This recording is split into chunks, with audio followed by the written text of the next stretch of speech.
And I told you I'm not ready for that yet. I'm still trying to process that whole Ebert thing. Like what? Nope, not working. Sorry. You really suck at this, you know that?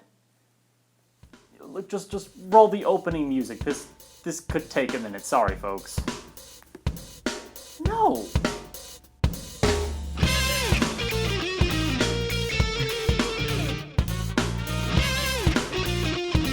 Hello and welcome to the Punchline. I'm your comic strip critic, and yeah, I need some time to finish off Garfield Part 2. I'm still trying to find some motivation to carry on. Alright, fine, let's see it. You really suck at this, you know that?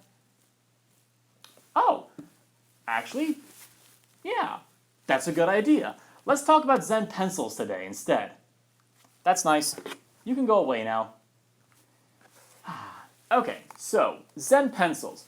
Odds are you may have already heard of this webcomic. It's gotten very popular over the past year or so, but I still think it's worth talking about because of how important it is. And not to mention, it's also an international webcomic to boot. In late 2011, a then unheard-of Australian artist by the name of Gavin quit his unsatisfying corporate graphic design job and started doing what he actually liked to do, making comics. But he didn't just become a typical webcomic cartoonist like Pete Abrams or Rich Burlew or Matt Ingman or Scott Kurtz. He did something a little off the beaten path that, truth be told, seems like a no-brainer in hindsight. He took some of the greatest quotes from some of the greatest minds from history, scientists, poets, scholars, philosophers, and adapted them into comic form. And the ending result, the titular Zen Pencils, are very often glorious and immensely powerful. What an astonishing thing a book is. It's a flat object made from a tree with flexible parts on which are imprinted lots of funny dark squiggles. But one glance at it and you're inside the mind of another person. Maybe somebody dead for thousands of years. Across the millennia, an author is speaking clearly and silently inside your head, directly to you. Writing is perhaps the greatest of human inventions, binding together people who never knew each other, citizens of distant epochs.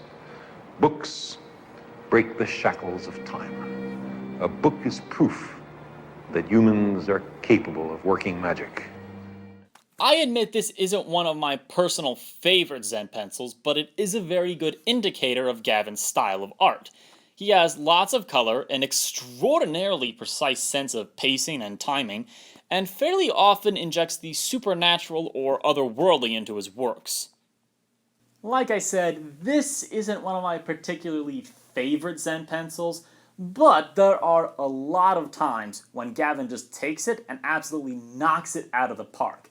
And a large part of that depends on the quote being used and who said that quote initially. For example, I would rather be ashes than dust.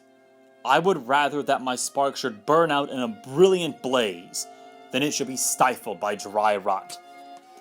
I would rather be a superb meteor, every atom of me in magnificent glow, than a sleepy and permanent planet. The proper function of man is to live, not to exist. I shall not waste my days in trying to prolong them.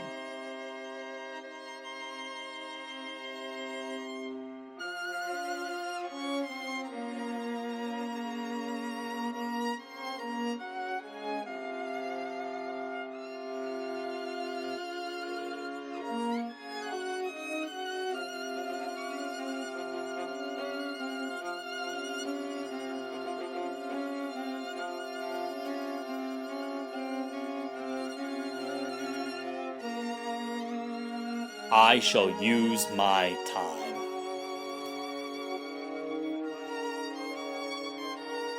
This is pretty much perfect. The idea behind this story is unique and creative and lines up with the quote flawlessly. And the story itself, which for the record is not the Green Lantern, is something that I would love to see just on its own merits. Go back and read it a few more times to really let the concept sink in. It's a story that takes the original quote and not only works with it, but enhances it. And that's when Zen Pencils shines brightest. After reading all the comics, which shouldn't take too incredibly long as there's currently less than 200 on the website, you'll start to notice that Gavin has a certain outlook on life in place that he displays in his work.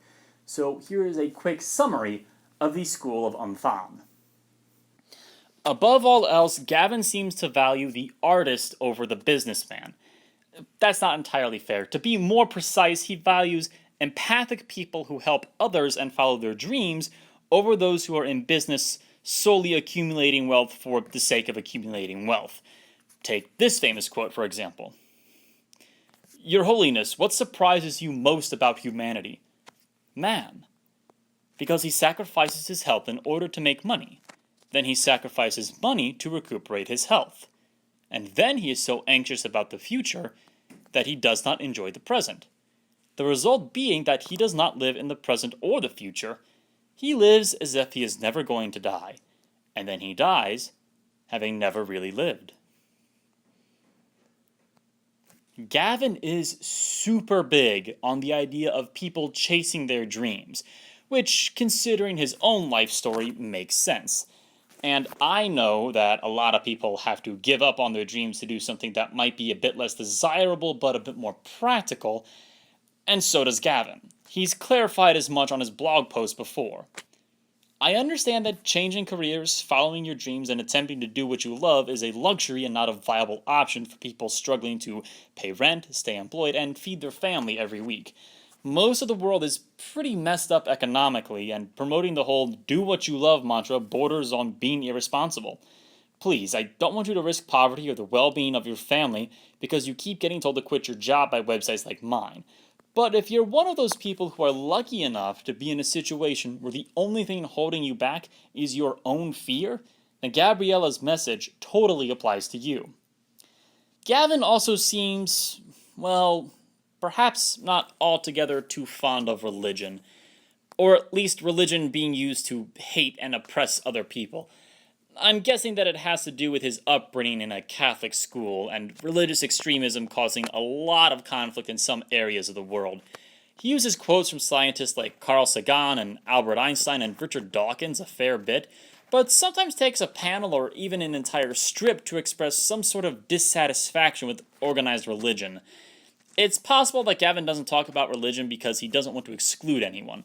After all, he has fans all over the world from many different countries, races, and yes, religions. And I know, yes, I know, I'm talking religion on the internet, but please remain polite over here. I'm just taking a guess at what's going on based on what I see. Still, though, the core messages of Zen Pencils are simple and universal for everyone. Be kind to others, do good work, follow your dreams, and live a life that satisfies you. Those are messages that we've heard since we were children, but they're messages that still bear repeating throughout our entire lives. And we have seen that message try to be displayed in a more minimalistic fashion, but let's be honest, have these really ever done anything for anyone? I really don't think so. But this on the other hand, the story of a man's life from when he was a child to where he is now, accentuated by his own words, that's epic in scope. That is powerful. That is memorable. Decide in your heart of hearts what really excites and challenges you, and start moving your life in that direction.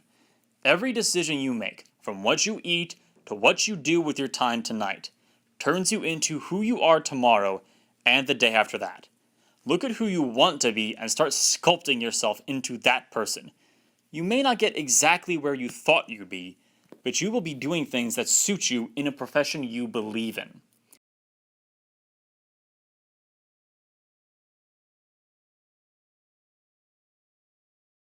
Don't let life randomly kick you into the adult you don't want to become. When Zen Pencils is on its A game, It is fantastic, like nothing else out there. It knocks it out of the freaking park. I could just sit here and show comics all day long, and I think that would make for an interesting episode, but let's be professional about this. Aside from what's already been talked about, what else is there to discuss? Well, Gavin likes to mix up his art style every so often, which is good as it keeps things fresh. He did a Robin Williams quote in pixel art style, a minimalist cubist style for Jiddu Krishnamurti, a very dark horror and gore themed style for Clive Barker, and a style very reminiscent of Disney animals for Christopher Logue. Some of these art shifts work a little better than others, but it is something that depends entirely on your own personal taste. I like the pixel art and horror styles a lot, but not so much the cubist art. And there are some occasions where the quote and the comic just don't work. If you're going to try, go all the way. Otherwise, don't even start. If you're going to try, go all the way. This could mean losing girlfriends, wives, relatives, and maybe your mind. Go all the way. It could mean not eating for 3 or 4 days. It could mean freezing on a park bench. It could mean jail. It could mean derision, mockery, isolation. Isolation is the gift. All the others are a test of your endurance, of how much you really want to do it. And you'll do it, despite rejection and the worst odds. And it will be better than anything else you can imagine. If you're going to try, go all the way. There is no other feeling like that. You will be alone with the gods, and the nights will flame with fire. Do it, do it, do it, do it. All the way, all the way. You will ride life straight to perfect laughter. It's the only good fight there is.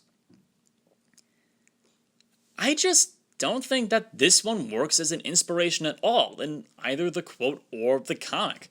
Abandon your loved ones, the world you know, give in to the madness. Yeah, that's not an idea I want to apply to my life or preach to anyone else's. Chalk this one up as more of a what not to do, I think. And I would like to see Gavin try some more original ideas of his own, comics that aren't based on existing quotations from other people throughout history. He did do one of those earlier this year, but I'm actually waiting to talk about that with someone else I'm a friend of, so we'll save that for another time. Still though, at the end of the day, there are many, many, many more reasons to love Zen Pencils than to sit here and nitpick over it. These are honestly some of the most inspirational, motivating things that I've ever seen in my life. These are, for me, what the Rocky movies were for my dad when he was growing up. And there's one particular comic that's going to stand out in my mind for a long, long time. So I will end this episode with the words of Mr. Bill Watterson. Until next time, I'm your comic strip critic, and I read the funny pages and search the web in search of things like Zen Pencils. I'll see you guys next time.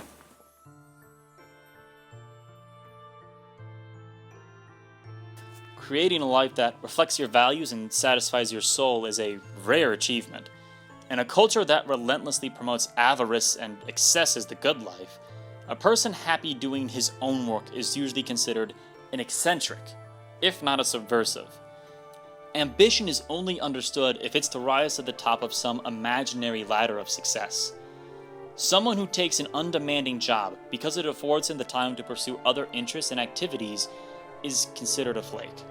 A person who abandons a career in order to stay home and raise children is considered not to be living up to his potential, as if a job title and salary are the sole measure of human worth. You'll be told in 100 ways, some subtle and some not, to keep climbing, and never be satisfied with where you are, who you are, and what you're doing. There are a million ways to sell yourself out, and I guarantee you'll hear about them.